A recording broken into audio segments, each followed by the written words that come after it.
Hi guys, we take here Blueberry Hill. So this is October 18th. I'm once again playing with the race car. Yay.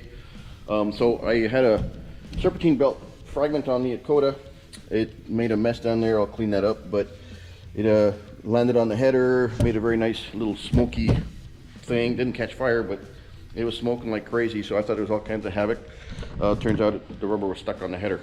But anyway, I don't want to go back to the serpentine belt, so we went to a Meziere water pump, electric water pump. It's a heavy duty WP19HSD heavy duty SD. It's black.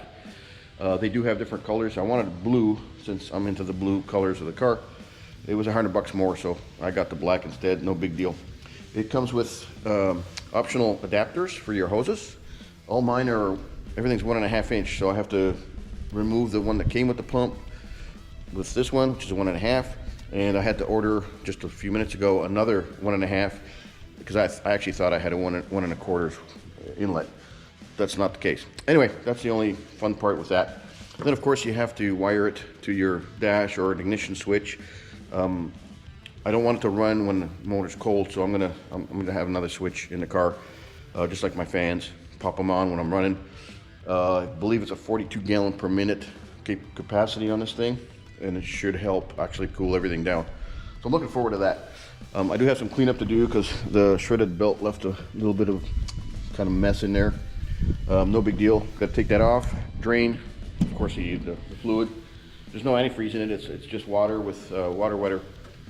So this is a typical water pump removal process. Undo the intake, undo the hoses, drain whatever's left in the coolant, and basically just 6 bolts to get the LS pump assembly off, and we're good to go. So very simple setup. The LS engines are fairly easy to work on, and the water pump, actually the Meziere will give me a little bit of a, a struggle because of one bolt, and which is on the very left side bottom, the passenger side bottom bolt. It's very hard to get to, and they provided Allen bolts, which is great, but I had to make a tool. You'll see that in a minute. To gain access to actually play with the bolt.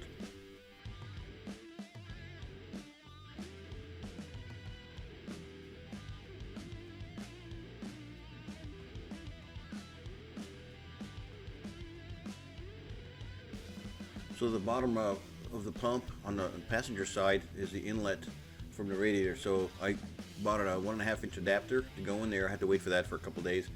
They say put a little bit of silicone on there, put it in there, you're good to go. So prepping it, you put the plug, you put a little silicone, bang it in there, and you're good to go on that side. I thought it'd be a good thing to put a 1.5 inch inlet, or sorry, outlet on the top of the pump. That didn't work out because it didn't really fit. There's no room for the hose and everything else. Here you see me taking it off, and later on, so a typical water pump change, you have to clean the block, make sure everything's nice and smooth, make sure it's clean. And of course the Meziere pump's clean. It comes with its own gaskets, so I use those. They have silicone on a aluminum backing, which is great. So very easy. You put the bolts into the actual pump, and then hang the gaskets on that, and then start the threads. Pretty straightforward. Didn't use any goop, so everything was basically dry because the silicone should do its job, and away I went.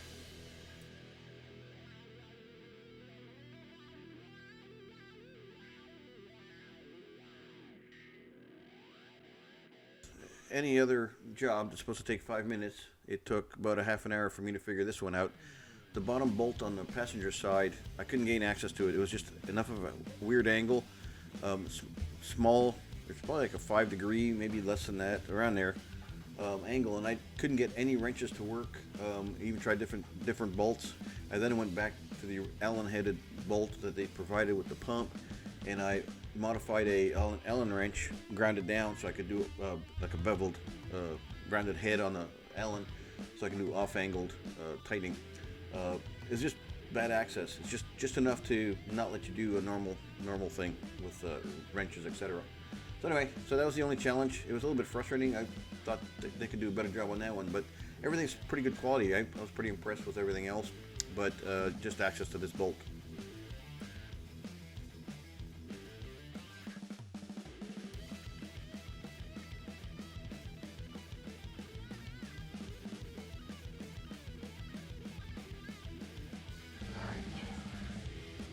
Made a tool so it can off angle a little bit. We'll see if this works.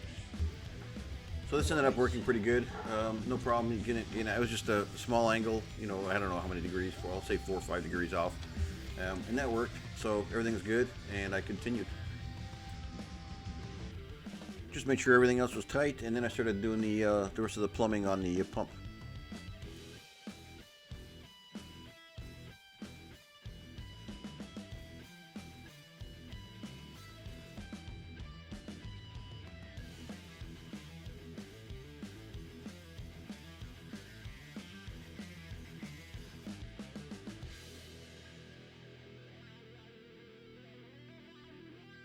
Ended up buying a bunch of silicone hoses off of Amazon, believe it or not, and they're basically just I believe they were 7-inch legs of 90 degrees, 2 of those, and I cut them down to what I needed. Then I found out the adapter I got for the top, which was 1.5 inches, that wasn't going to work because there's no room for the actual hose to get on there. The clearance on that is very tight. I wish they would have kind of like angled the adapter a few degrees, and then everything would be just perfectly fine. They made it straight shot towards the front of the car, right beside the motor, and there was no room for that. So anyway, little setback. I had to get another silicone hose, which was 1.5 inch to 1.25, which they supplied. The default adapter for the output side of the pump is 1.25. So I put it back, went to town and buttoned it up with that.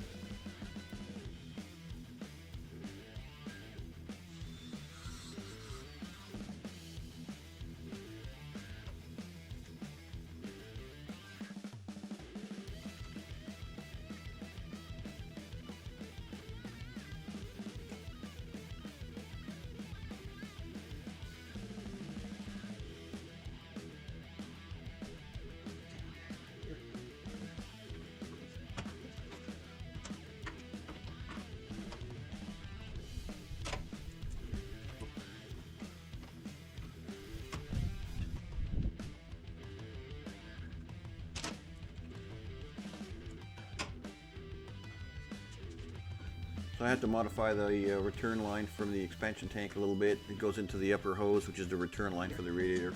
So I just had to make a little longer one. The original was a little bit shorter, just from where the that adapter is on the upper hose. So no big deal. I had some stuff.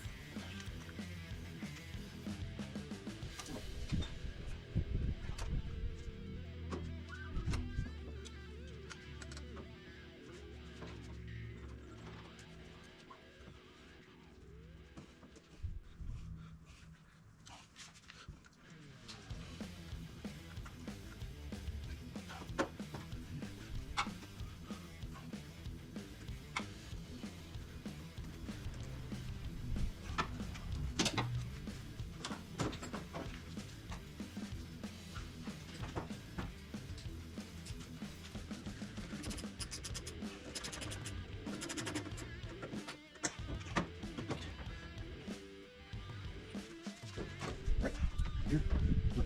No, it'll work.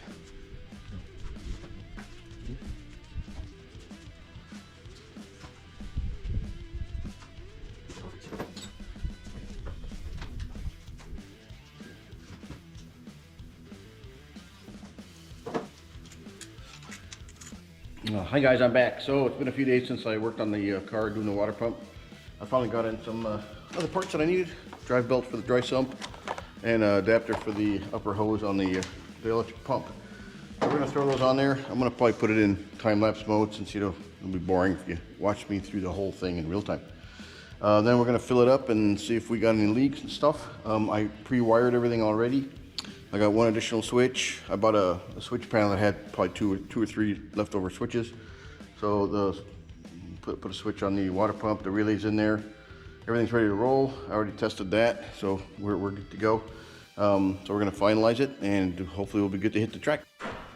So I don't know if you can see very clearly here, but that's the dry sump pulley.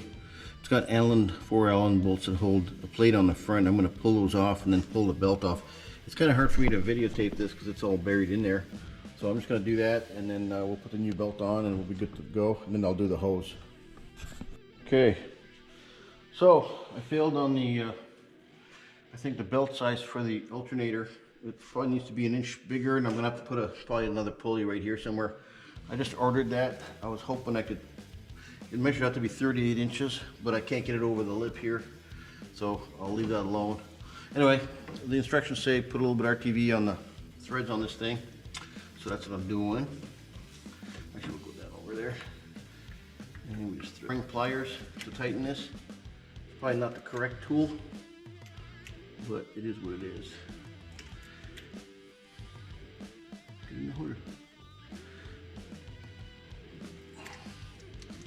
This is working, so you can use drill bits and a screwdriver.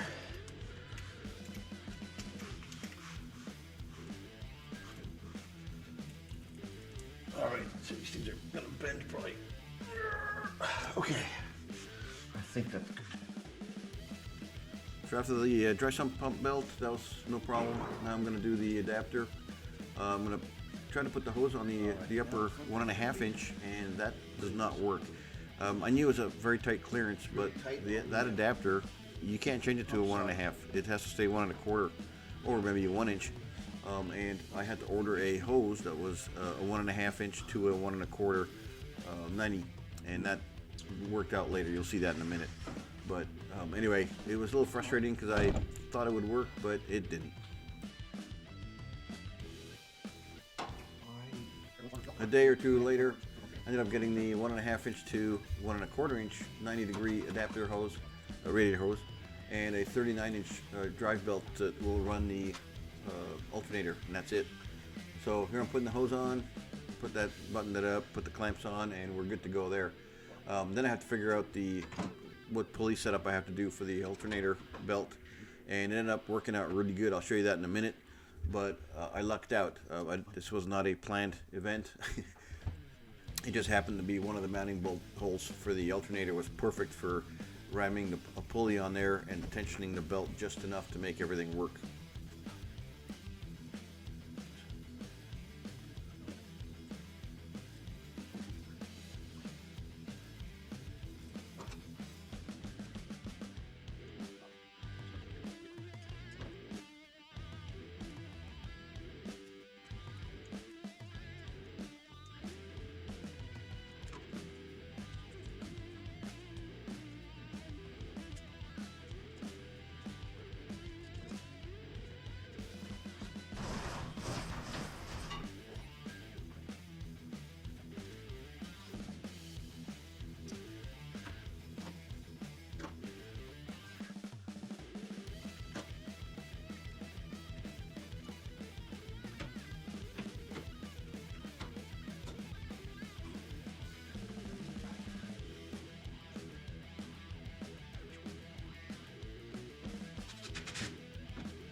All right, so I didn't film this. I had a pulley on the adjuster tensioner, so I lucked out. The bolts that hold this bracket on, the alternator bolt, basically it's a long bolt going through there, and there's enough tension on here to be just perfect. So it's a solid bolt, no adjustment, it just sits in there, good to go. And it clears everything, just barely. But it's got an offset. This came from one of those ones where you tighten down the bolt and tension the belt, and that's maybe what shredded the belt in the first place. It wasn't a spring version. So we're gonna go with that. I'm gonna put a nut on the end. We call this good. We can fill it with water and we'll see what happens.